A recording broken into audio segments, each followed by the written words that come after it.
Good morning, student. Hope you will be fine at home. So we will continue our topic hand labor and steam power. That is chapter number 5 from history, the age of industrialization. In second content we have study about hand labor. Hand labor का meaning है यहाँ पर human labour से and steam power. So we have discussion about the Victorian Britain, यानी कि जो Victorian Britain था उसके बारे में हम जनरली बात करते हैं यहाँ पर. तो हैंड लेबर और स्टीम पावर का क्या रोल था उस समय पर. इन Victorian Britain there was no shortage of human labour. Poor peasants and vagrant move two cities in large number in search of job waiting for work. कहते कि जो विक्टोरियन के समय में ब्रिटेन की अगर हम बात करते हैं तो ह्यूमन लेबर की कोई शॉर्टेज नहीं थी उस समय पर. पुअर पीजेंट थे, वेग्रेंट का मीनिंग होता है जो बेकार लोग होते हैं, बेकार लोग थे जो वो शहरों में चले जाते थे काम की तलाश में और वो काम का इंतजार करते रहते थे. इसका मतलब क्या कि लेबर बहुत ज़्यादा मात्रा में अवेलेबल थी विक्टोरियन अगर हम ब्रिटेन की बात करते हैं. As you will know when there is a plenty of labour wages are लो. जैसा कि आप जानते हैं कि जब लेबर ज़्यादा होगी तो वेजेस उनको कम मिलेगी. सो industries had no problem of labour shortage of high wages cost. कहते कि लेबर अच्छी थी तो इंडस्ट्रीज को कोई प्रॉब्लम भी फेस नहीं करनी पड़ती थी कि उनको ज़्यादा कॉस्ट देनी पड़े. They did not want to introduce machine that get rid of human labour and required large capital investment. कहते कि इसलिए उनको ज़्यादा मशीनों पर खर्च नहीं करना पड़ता था क्योंकि ह्यूमन लेबर बहुत ज़्यादा मात्रा में उनके पास अवेलेबल थी और उस पर उनका खर्चा कैपिटल इन्वेस्टमेंट की बात करें यानी कि पूंजी निवेश भी बहुत ही कम आता था. यानी कि विक्टोरियन ब्रिटेन में जो अगर हम बात करते हैं तो लेबर बहुत ज़्यादा मात्रा में थी, इसलिए क्या कम वेजेस पर वर्कर आसानी से मिल जाते थे. इन Mary industries the demand of labour was seasonal. जबकि कुछ इंडस्ट्री ऐसी थी जहां पर लेबर की डिमांड सीजनल होती थी, मौसम के अनुसार होती थी. Like that gas work and breweries were specially busy through the cold month. कहते हैं कि अगर हम गैस वर्क की बात करते हैं या फिर हम शराब खाने की बात करते हैं, ब्रेवरीज का मीनिंग होता है शराब खाना या मैं खाना. वर specially busy through the cold month. कहते हैं कि जनरली वो जो ठंड का महीना होता था, सर्दी का मौसम होता था, उसी समय ये काम ज़्यादा बिजी रहते थे. सो दे needed more worker to meet there peak demand. कहते कि इसलिए उस समय पर यानी कि जब ये सर्दी का मौसम आता था तो खासकर गैस वर्क के लिए या ब्रेवरीज में खाने में ज़्यादा लोगों की आवश्यकता पड़ती थी. Book binder and printer catering to Christmas demand to needed extra hand before December. कहते कि अगर हम बात करें बुक बाइंडर की, प्रिंटर की, क्रिसमस के आसपास इनकी भी डिमांड बढ़ जाती थी क्योंकि इन्हें क्रिसमस के लिए तैयारी करनी होती थी तो ज़्यादा इनकी डिमांड्स बढ़ जाती थी क्रिसमस के आसपास. At the water front winter was the time of ship were repair to spruce up. कहते कि विंटर समय में क्या होता था, जो अगर हम वाटर फ्रंट की बात करें तो ज़्यादातर जो शिप वगैरह होते थे वो रिपेयर किए जाते थे इस सीज़न में. In all such industries where production flexure in this season industries usually prefer hand labour employ worker for this season. कहते कि इस कारण से क्या जितने भी उद्योगपति होते थे वो किसको प्रेफर करते थे, हैंड लेबर को प्रेफर करते थे, employing worker for this season, और वो वर्कर को कुछ समय के लिए हायर कर लेते थे. तो यहाँ पर हमने देखा विक्टोरियन ब्रिटेन में किसको प्रेफर करते थे जनरली, हैंड लेबर को. तो हैंड लेबर की ज़्यादा डिमांड्स थी उन दिनों में. Okay student, now we will continue the second content. यहाँ पर एग्जाम्पल दिया गया है. There is also an example. A range of product could be produce only with the hand labour. कहते हैं कि ज़्यादातर जो प्रोडक्ट होते थे वो हैंड से बनाए जाते थे. Machines were oriented to produce uniform standardize goods for a mass market. जबकि जो मशीन्स होती थी वो तो मतलब बड़े बाजार के लिए प्रोडक्शन करती थी. But the demand in the market was often for goods with indicate design and specific shape. लेकिन जो डिमांड्स थी मार्केट के अंदर अगर हम बात करें जनरली वो हैंड से बने प्रोडक्ट की ज़्यादा थी.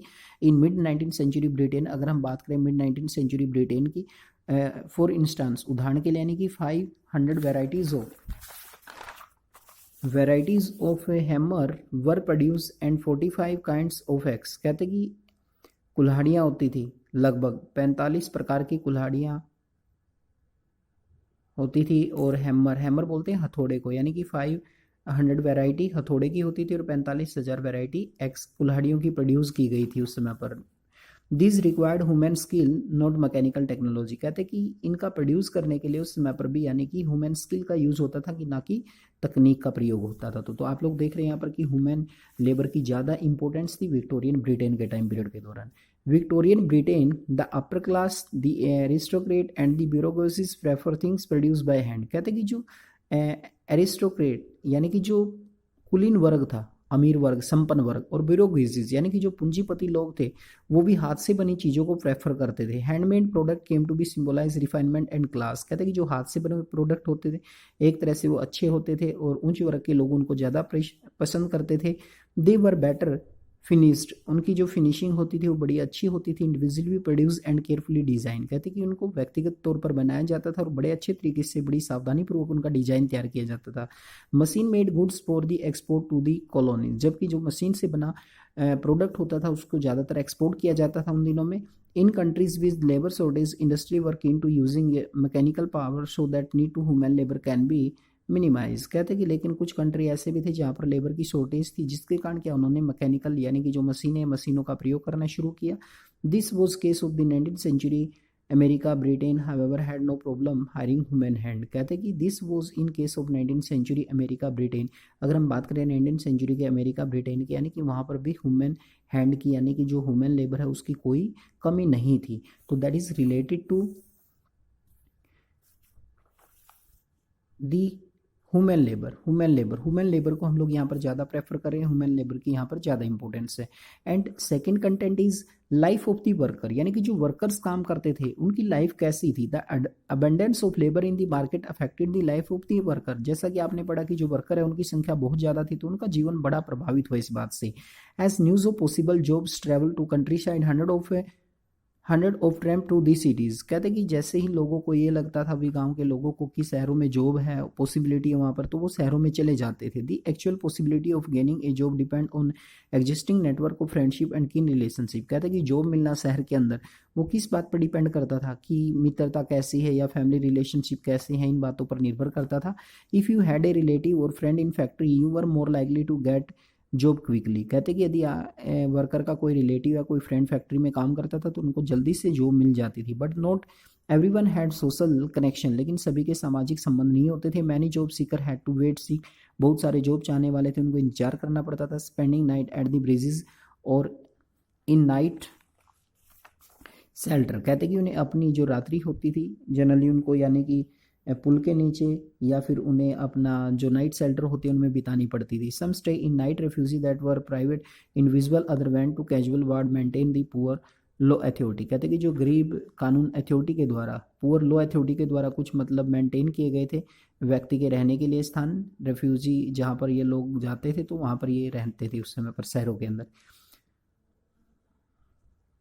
Seasonality of work many industry mean प्रलोंग period without work. कहते कि सीजनलिटी का मतलब है कि लंबे समय तक काम नहीं मिल पाता था, एक सीजन में ही, पर्टिकुलर सीजन में ही जो वर्कर होते थे उनको काम मिल पाता था। After the busy season was over the poor were the street again. कहते कि जब बिजी सीजन खत्म होता था तो बहुत सारे वर्कर फिर दोबारा गली में आ जाते थे, यानी कि उनके पास काम धंधा नहीं रहता था किसी प्रकार का। Some return to the country side after the winter when the demand for labour in rural area open up in place, but most look for odd job which till the mid 19th century were difficult to find। कहते कि अगर हम बात करें जो worker है उनके लिए फिर किसी न किसी दूसरी जॉब में उनको जाना पड़ता था। We till the mid 19th century were difficult to find.